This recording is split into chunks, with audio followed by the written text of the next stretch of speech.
Welcome to another episode of Suddenly Single. I have with me today Cally Beaton, comedian, podcaster, and author of Namaste Motherfuckers, which is a quick, wicked, unexpected and unapologetic insight into midlife, where we both are. So Cally, you're 56? I am 56. Yes. This podcast is about being over 50 and being suddenly single again. I'm the perfect guest. I don't know what's taken us so long to find each other. I know. 6 years you could have had me, and here you've got me today. I know. We were probably the perfect combination. I just want to give, just want to get out of here. Before we get into the next episode of Suddenly Single, just like to ask you to click the subscribe button so you don't miss another episode. Leave us a comment, we really appreciate it, and keep watching. Now back to the show. 20 years ago, you said you earned your divorce stripes without actually getting a divorce, but you were in a long-term relationship. Do you want to explain why you say you feel you earned your divorce stripes? Well, I mean, I split up with my kid's dad 20 years ago, and not to the day, but approximately 2 decades ago. And we never got married. Neither of us particularly were interested in marriage. I've never been married. I'm pretty confident I never will get married. So we weren't married, but we did have a long relationship, over 10 years together, and 2 lovely children, and we're living in the same house together. He lived in your attic when you split up. When we split up for a bit, for about a year. Man in the attic, Mr. like most people have a portrait in the attic. I had my kid's dad.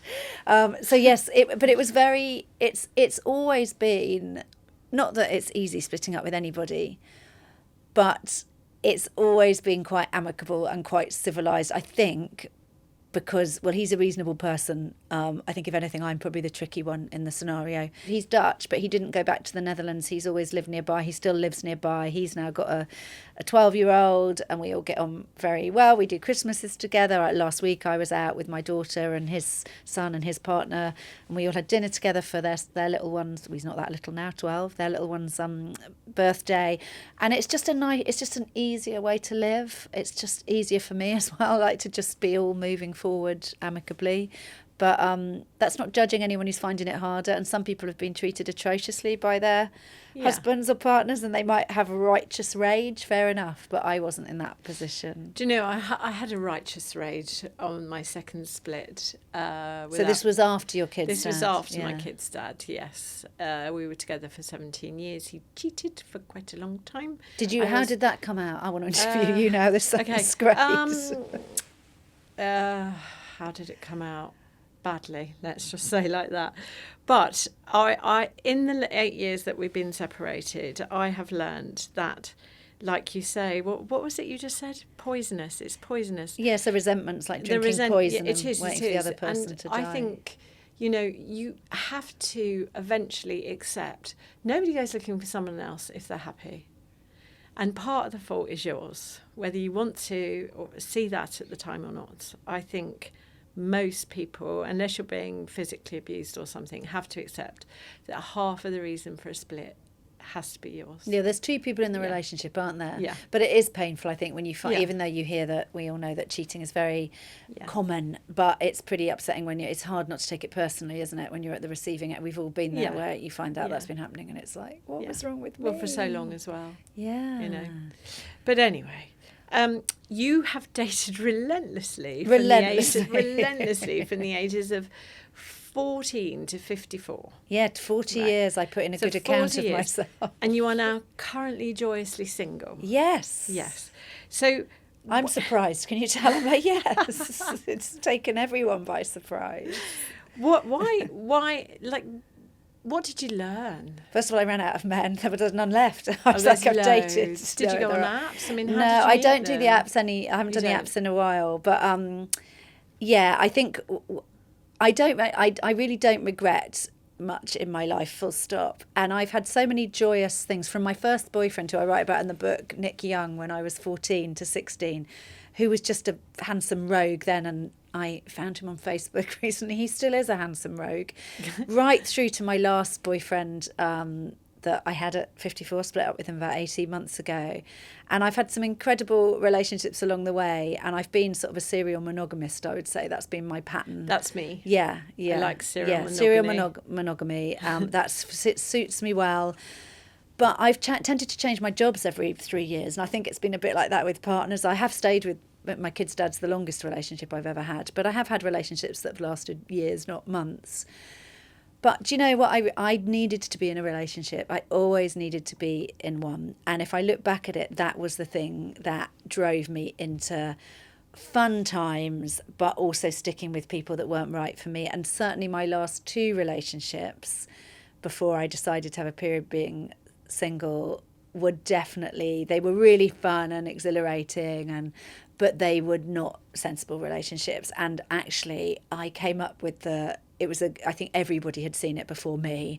I said, it might be really good to build a bit of a better relationship with myself and focus on friends and other things and just not have dating as a thing that's going on. So I am truly, purely, I'm pure as the driven snow right now. I've not hung up my hat. I will absolutely be out there again dating at some point, I imagine, within the next year or 2. But at the moment, nothing would convince me to even go on a date. I'm just feeling so full of joy about all the things I have time to do. I swear to God, I wouldn't have written that. I wouldn't have written that if I'd been dating.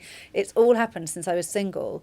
And when I think of the hours I've put into dating, and I'm also someone who works really hard, I've always been a bit of a workaholic, if you can be a bit of something addictive.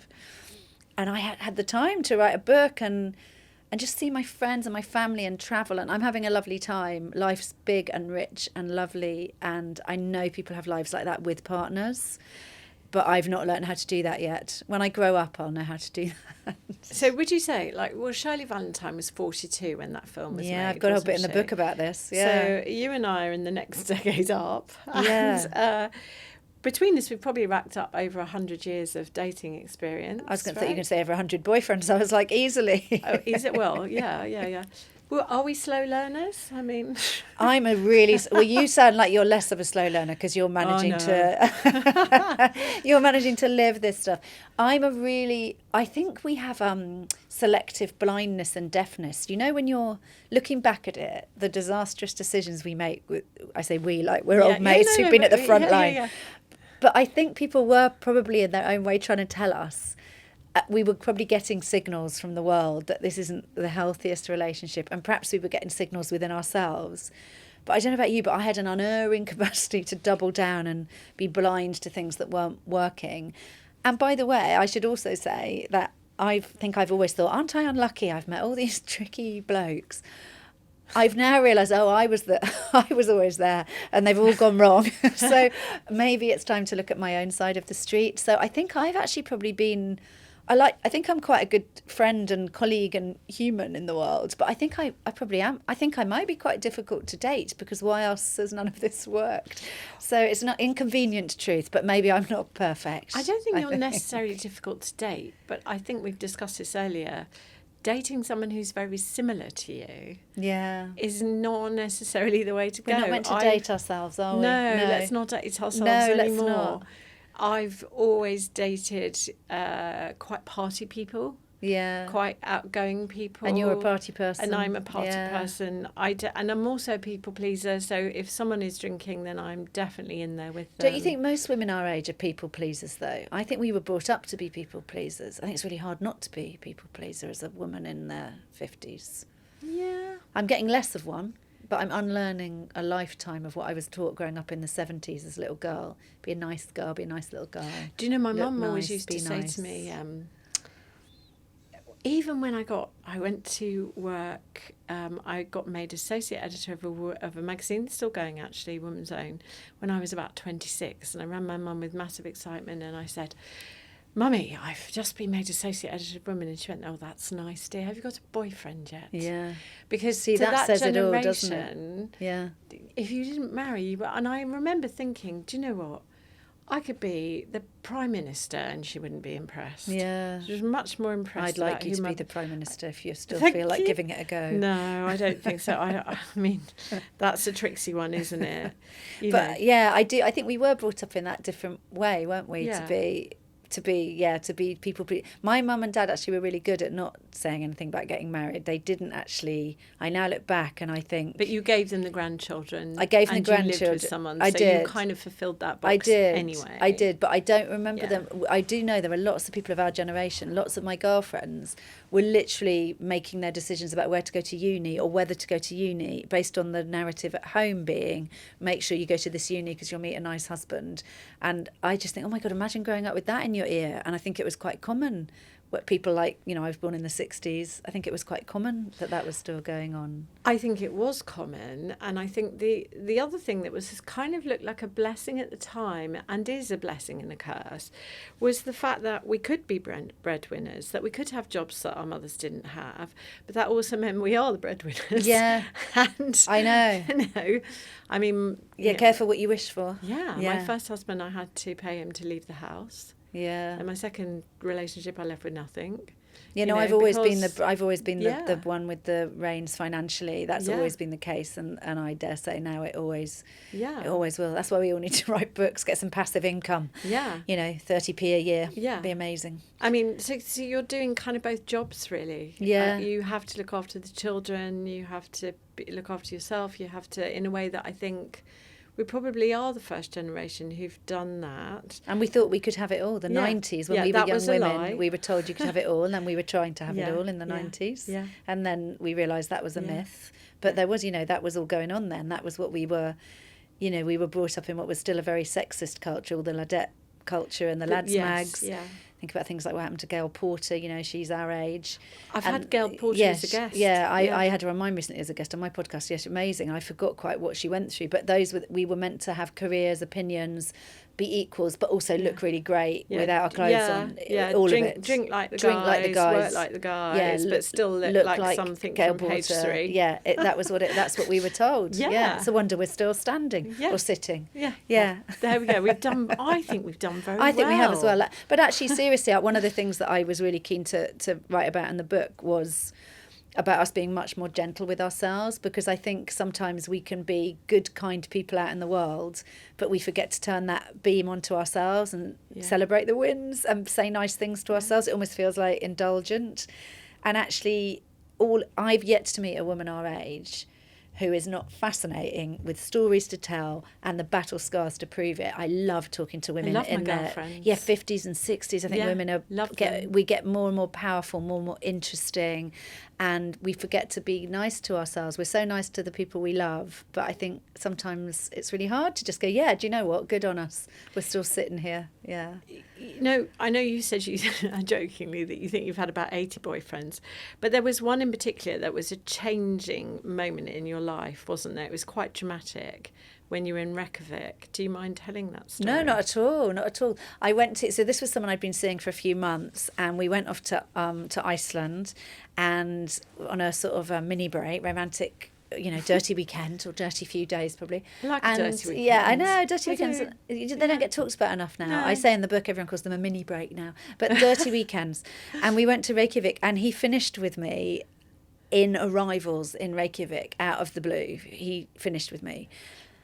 And so you just arrived. We just arrived. Not even departures. No, arrivals. No, we get to arrivals in Reykjavik. So we've done the whole flight. He was definitely being a bit odd on the flight, and he finished with me in arrivals. And I ended up doing a whole Edinburgh show about this, and it was going to become a tour show, but that was the year that the pandemic shut venues down. I did a show called Invisible because it was the year I turned 50.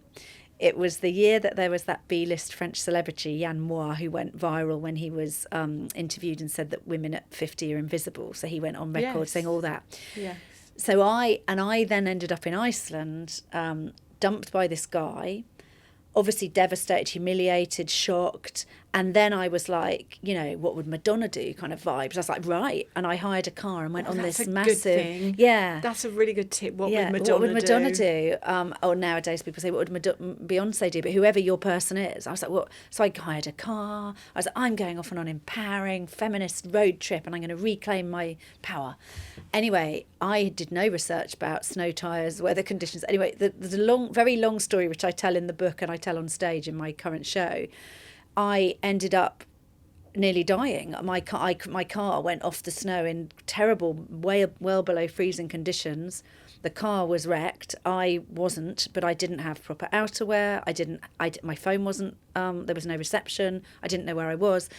But I did end up not dying and very near, as luck would have it, a village. I didn't know I was near a village. I hadn't gone through a village in however long, but I was kept walking, and there I was, a 10-minute walk from another village.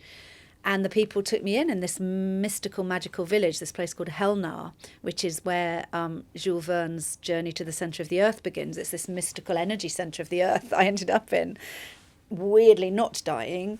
And everything changed when I went through all of those extreme things, that guy dumping me, feeling like I'm washed up. This was when I was in my, coming up for 50.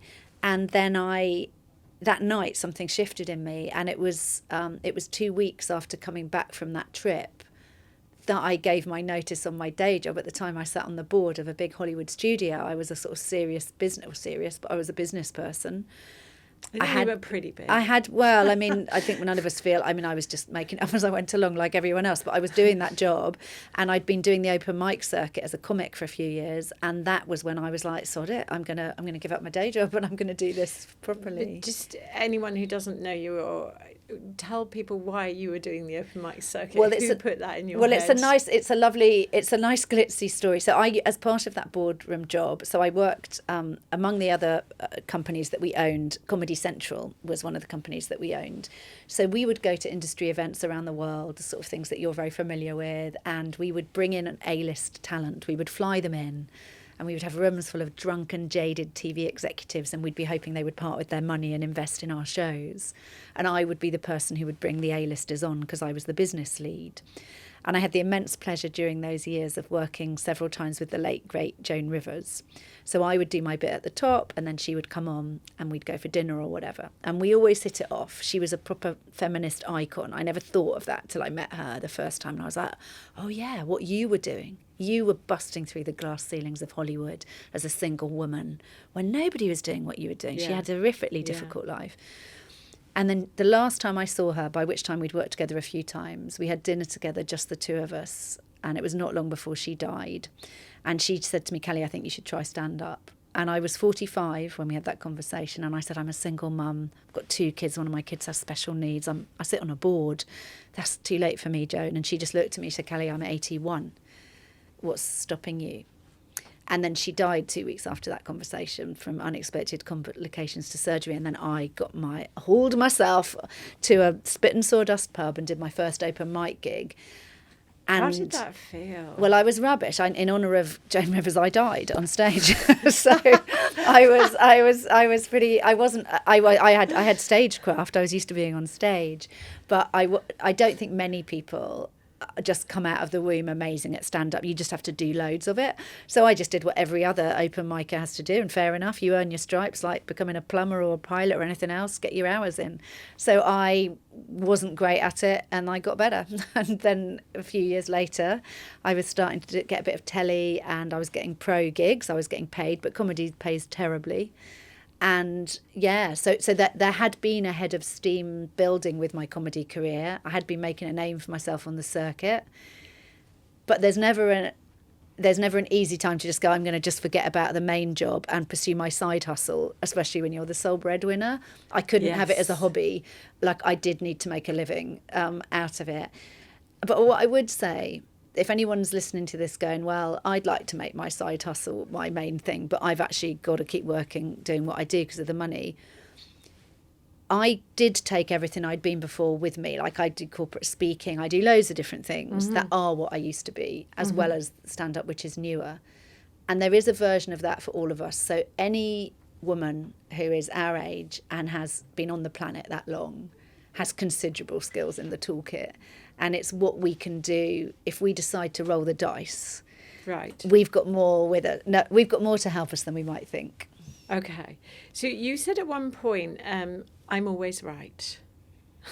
Did I? You did. Well, maybe you didn't, but that's what I've read you said. But men just haven't realised it yet. Oh, I think that would have been definitely tongue-in-cheek. Yes, that definitely would have been tongue-in-cheek. Yes, because if there's one thing I know, it's that definitely Yeah. I'm the problem. Have you ever seen a therapist? Yeah, I still have Yeah. therapy. I'm seeing You my do? therapist You this do? afternoon. You do? Yes. Oh, okay. I call her Yoda. She's thanked in the back of my book. Okay. So, yes, well done, Yoda. I once called her Yoda to her face by mistake and then added, "You don't even look like Yoda," and she does look a bit like Yoda, which made it worse. Do you think that when we get to our age and we are single, therapy is a good idea? I think therapy is a great idea at some point in I think if everybody was given a pass for 2 years of free therapy, that they could cash in whenever they wanted it in their life. Yeah. I don't suppose there's anyone that couldn't benefit from a couple of years of the enormous luxury of a qualified, intelligent person listening to us and reflecting back. And my therapist does challenge me.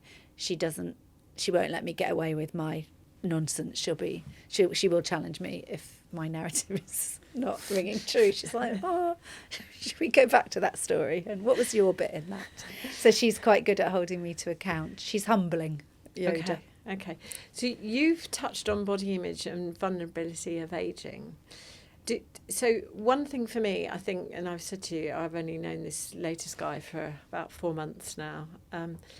Taking your clothes off again when you're in your 50s, it's like, oh God. But look at you, you're perfect. Yes, obviously I'm perfect. Yeah, you are I'm wearing clothes. And, it's a difficult thing, right? I mean, does that worry you at all, or? Do you know, in relationship terms, no, because, and I think I've slightly learnt this from my daughter, who does have self-esteem, and I don't think I did for many years. I'm growing a little bit of self-esteem now. It's fledgling self-esteem. I think by the time any bloke is lucky enough to get anywhere near us, they should be blooming grateful. Not because I think I'm like Marilyn Monroe, but I'm like, do you know what, we're both in this together. Yeah. Also, I'm guessing the guys we're with don't look like Brad Pitt and Thelma and Louise themselves. So it's like, let's all just... yeah, but it sounds like yours is quite good looking, so fair play to you. But I do, weirdly, I don't feel that body conscious with a person intimately. The time I really wish I didn't feel so body conscious, and I've written about this in the book and I grapple with it, I've always really felt quite insecure about how about my body my entire adult life. Like if it comes to like a beach or even doing telly work or whatever, I don't feel proud of my body, and I'm really trying to. That's got better in recent years, so I don't find it as much of a worry when it comes to dating. I wish I could be kinder to myself. You're also an amazing example, although you are hugely successful anyway, that you can do something completely different, because you gave up the day job and you walked onto the stage of the Apollo Theatre age 50. Yeah, I did live at the Total Apollo midlife. age 50. Yeah, I was the first new face they'd had on that show at 50. They've had obviously other acts who were in their 50s, but they were known already. And I think if you think how long careers are going to last, everyone's going to have like 60 years of careers now, because we're going to all be working till God knows when, till we're taking out feet first. So we better be willing to reinvent. We're not going to do the same thing. And you didn't think you'd be sitting here doing this probably a few years ago, I didn't. and here you are doing it. So But I love it, though. yeah, exactly. Yeah. And it's it's one thing for society to get in our way and tell us as midlife women we should be getting quieter, we should be invisible. That we can't control that as much. Mm-hmm. What we can do is control ourselves, telling ourselves that. So we don't need to stand in our own way of trying things. And the only thing that stops us trying anything is thinking maybe we won't be any good at it. And do you know what? If we're not, so what? No one cares. Yesterday's chip paper will do the next thing. We don't need to be perfect to try things. I'm really very, very imperfect, as I think we've established. Are you very comfortable? Do you do Botox or anything like I'm that? not. So No. I do. I've had some Botox around my eyes for a couple of TV shows on the site, and I've thought I think you need to have it every like 3 or 4 months. So Okay. I thought that's quite a commitment. Okay. I thought about having the jaw stuff, and again I was told it's like $2,000 and you've got to have it done all the time. But I don't I don't rule out doing anything with. I mean, I dye my hair, my henna my hair. I used to be this colour, now it needs help. Yeah. So I wouldn't rule out doing whatever the hell I want. And with a mentor like Joan Rivers, I'm not going to be judgmental about. People do need to decide what they're going to do with their own faces and bodies. And I think we're very judgy. We're very judgy. Like, why are young people doing this to their lips and their face? I kind of think let's not be harsh about other women. We all make different choices, and that's all. It's all fine. I don't think, who are we to sit in judgment on someone else, is what I would say. I sometimes think women's worst enemy is women. I think, it can be. It can definitely be. I think sometimes, I've had a few times at gigs where the worst hatred I've ever had when I've been on stage has, I think one I remember very particularly was a group of women my age, and they just hated me, and they were just saying horrible things. I was doing material about having split up with my kid's dad, and they were literally like, well, it's no wonder, he obviously can see sense. And I felt like I was with the mean girls at school, but I was on stage holding a microphone. I was quite new. I think now I would cope with it differently, but it really affected me. I was like, oh God, they hate me. These women hate me. And you got back on stage. Yeah, although that one, I tried to escape out of the, it was at a rugby club, and I tried to escape out of the fire exit. I was so embarrassed about such a bad gig. I went out of the fire escape. I didn't even go out the main door. And then I set the fire alarm off, and they sent me back on to say the fire alarm had gone off and could everyone evacuate the building. So it was a bad gig. It's a wonder. It goes up there in my top 3, maybe top 1 bad gigs. But that wasn't the men in the rugby club who hated me. It was the women. Wow. Yeah, they hated That's me. Shocking.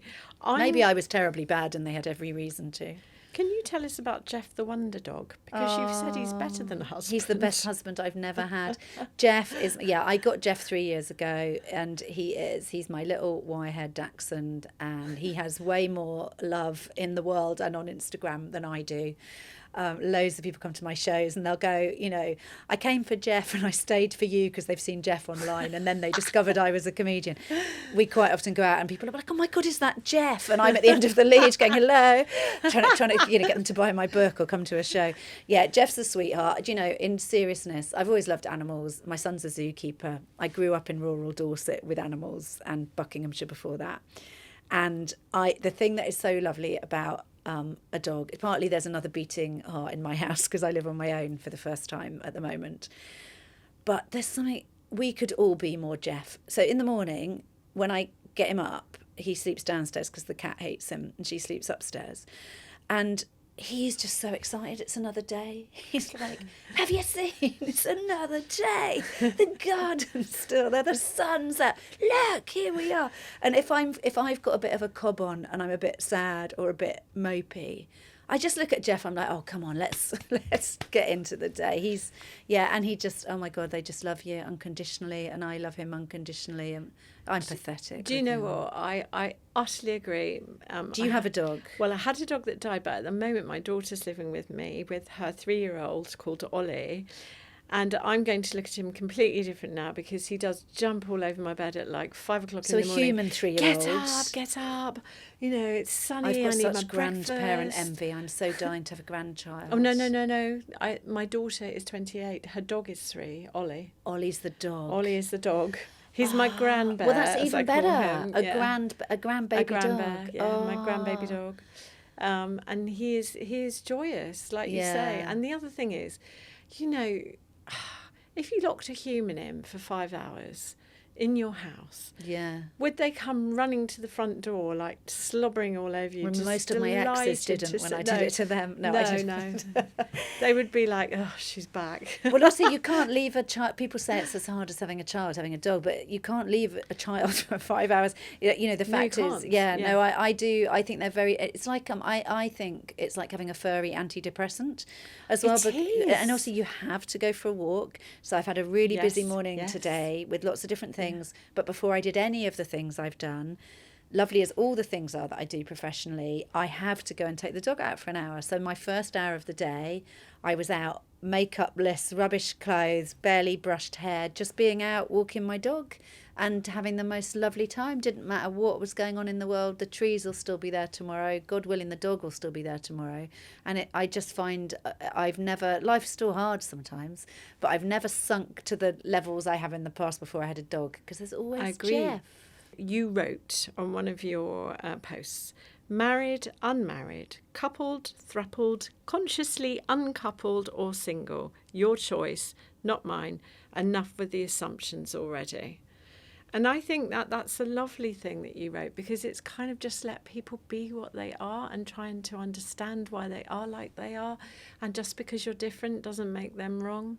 Yeah, and I think it's, I get sick of the assumptions about why I'm since I've been single. So many people assuming that that's because I just can't find anyone, or I desperately would like to be with someone, or poor you, and I just think nobody likes assumptions made about them, and no one likes to be misunderstood or underestimated. And I just think we can all just remember that everyone's doing their best, living their life however they're living it, for whatever reason they need or want to be living in that way. And I think we can all do with just being a bit less judgy and being a bit more interested in other people's stories, taking them as they are. It's a nice way to be, a more relaxing way to live.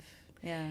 So would your advice be to anyone who's separated recently, in 5 years' time you'll be okay? Definitely. Time. The only way out of it is through it. Time takes the sting out of all of it.